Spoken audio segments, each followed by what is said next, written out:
Thank you ತುಂಬಾ ಖುಷಿ ಇದೆ ಸರ್. ಒಬ್ಬ ಆರ್ಟಿಸ್ಟ್ಗೆ ಇದಕ್ಕಿಂತ ಇನ್ನೇನ್ ಬೇಕು. ಒಂದು ಪಾತ್ರದಿಂದ ಗುರುತಿಸ್ತಾರೆ ಅಂದ್ರೆ, ನಿನ್ನೆ ಒಂದು ವಿಡಿಯೋ ನೋಡ್ತಾ ಇದ್ದೆ. ಅಂದ್ರೆ ಡಾಲಿ ಧನಂಜಯ್ ಅವರು ಫಸ್ಟ್ ಬಂದಾಗ ಒಂದು ಡಾಲಿ ಅಂತ ಒಂದು ಏನ್ ಹೆಸರು ಬಂತು, ಆ ತರ ಕತ್ತಿ ಅಂತ ಇದೊಂದು ಹೆಸರು ಇವಾಗ ಬರುತ್ತೆ ಅಂತ ನೆಕ್ಸ್ಟ್ ಹೇಳ್ತಾ ಇದ್ರು. I felt very happy. ಈ ತರ ಒಂದು ನೀವುಗಳು ಕೊಡುವಂತ ಒಂದು ಖುಷಿಯಿಂದಾನೇ ನಾವು ಆರ್ಟಿಸ್ಟ್ಗಳು ಒಂದು ಹೆಸರಾಗ್ಲಿ ಒಂದು ಸೌಂಡ್ ಆಗ್ಲಿ ಮಾಡೋದಕ್ಕಾಗೋದು.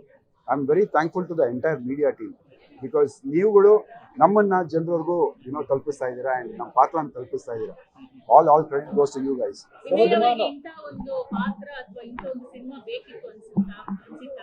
S madam, definitely. ಬಿಕಾಸ್ ನಾನು ಮಾಡ್ತಾ ಇದ್ದಂಥ ಅಷ್ಟು ಪಾತ್ರಗಳು ನೀವು ನೋಡ್ದಂಗೆ ಒಂದು ಕ್ಲಾಸಿಕ್ ಗ್ಯಾಂಗ್ಸ್ಟರ್ ಇರ್ಬೋದು, ಸ್ಮಗ್ಲರ್, ಅದು ಬರೀ ಬ್ಲೇಸರ್ಗಳು ಹಾಕೊಂಡು ರಾಯಲ್ ಕಾರ್ಸ್ನಲ್ಲಿ ಪ್ರೀಮಿಯಂ ಕಾರ್ಸ್ನಲ್ಲಿ ಇದೋ ಥರ ಒಂದು ಕ್ಯಾರೆಕ್ಟರ್ಸ್ ಮಾಡ್ತಿದ್ರು. ಬಟ್ ಇಲ್ಲಿ ಒಂದು ಲುಂಗಿ ಹಾಕೊಂಡು ಒಂದು ಬಿಡಿ ಹಿಡ್ಕೊಂಡು ಆ ರಾನೆಸ್ ಮಾಡೋದು ತುಂಬಾ ತುಂಬಾ ಖುಷಿ ಆಯಿತು.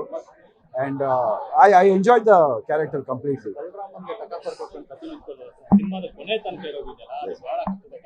ಬೇರೆ ಬೇರೆ ಡಾನ್ಗಳೆಲ್ಲ ಇರ್ತಾರೆ, ಅದನ್ನೆಲ್ಲ ಮೀರಿ ಕತ್ತಿನ ಇದು ಮಾಡೋದಿದೆಯಲ್ಲ,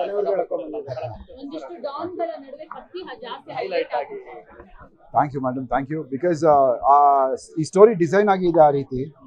ಆ್ಯಂಡ್ ಆಲ್ಸೋ ಒಂದು ವಿನೋದ್ ಸರ್ ಮತ್ತು ಚೈತನ್ಯ ಸರ್ ಹೇಳೋ ಪ್ರಕಾರ ವಿಲನ್ ಎಷ್ಟು ಸ್ಟ್ರಾಂಗ್ ಆಗಿರ್ತಾನೋ ಅಷ್ಟು ಸ್ಟ್ರಾಂಗ್ ಆಗಿ ಹೀರೋನು ಕಾಣಿಸ್ಕೊಳೋದು. ಆ್ಯಂಡ್ ನೀವು ನೋಡುವಾಗ ಈ ಸಿನಿಮಾನಲ್ಲಿ there is no happy ending ಥರ ಇಲ್ಲ. ಪ್ರತಿ ಸಲಿನೂ ಹೀರೋನೇ ಗೆಲ್ಲಬೇಕು, ವಿಲನ್ ಸೋಲ್ಬೇಕು ಅಥವಾ ಆ ಥರ ಒಂದು ಪ್ರೊಸೀಜರ್ನಲ್ಲಿ ಹೋಗಿಲ್ಲ. ತುಂಬ ಡಿಫ್ರೆಂಟ್ ಆಗಿ ಮಾಡಿರುವಂಥ ಸಿನಿಮಾ. ಆ್ಯಂಡ್ ನನ್ನ ಕ್ಯಾರೆಕ್ಟರ್ನ ತುಂಬ ಪಾಲಿಶ್ ಮಾಡಿ ಬಾಡಿ ಲ್ಯಾಂಗ್ವೇಜು, ಸ್ಲ್ಯಾಂಗು ಎಲ್ಲ ಪಾಲಿಶ್ ಮಾಡಿ ಇವಾಗ ಆ್ಯಕ್ಚುಲಿ ತಮಿಳ್ ಮಾತಾಡೋದಕ್ಕೆ ಶುರು ಮಾಡಿದ್ದೀನಿ.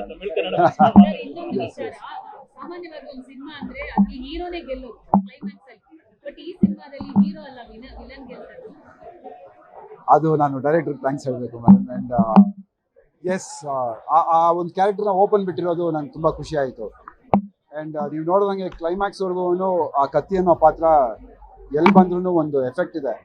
ಸುಮ್ಮನೆ ಬಂತು ಅಥವಾ ಇರಬೇಕು ಸೀನಲ್ಲಿ ಅಂತ ಇಟ್ಕೊಂಡಿದ್ದಾರೆ ಅಂತಿಲ್ಲ. ಪ್ರತಿಯೊಂದು ಸೀನು ತುಂಬ ಇಂಪ್ಯಾಕ್ಟ್ಫುಲ್ ಆಗಿದೆ, ಕತೆಗೆ ಬೇಕಾಗಿರೋ ಥರ ಇದೆ. ಸೊ ಕತೆ ಫ್ಲೋನಲ್ಲಿ ತುಂಬ ಚೆನ್ನಾಗಿ ಹೋಗಿದೆ.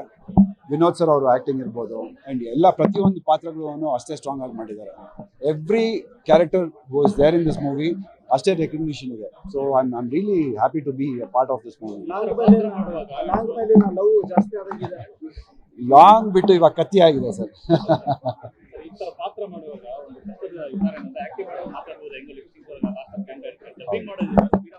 ಹೌದು ಹೌದು.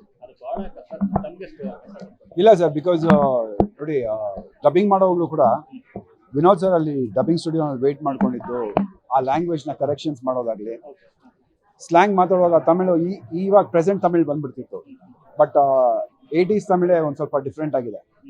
ಆ ಸ್ಲ್ಯಾಂಗ್ನಲ್ಲೇ ಮಾತಾಡಬೇಕು ಅಂತ ಒಂದಷ್ಟು ಕರೆಕ್ಷನ್ಸ್ ಮಾಡಿ ಅದೊಂದು ವಿಡಿಯೋನೇ ಇದೆ. ಅಲ್ಲಿ show to you guys. Because dubbing ಸ್ಟುಡಿಯೋನಲ್ಲಿ ಎಷ್ಟು ಸರ್ಕಸ್ ಮಾಡಿದ್ದೀವಿ ಅದು ತೆಗೆಯೋದಕ್ಕೆ ಅಂದರೆ ಇವತ್ತು ಪರದೆ ಮೇಲೆ ನೀವು ನೋಡ್ತಾ ಇದ್ದೀರಾ.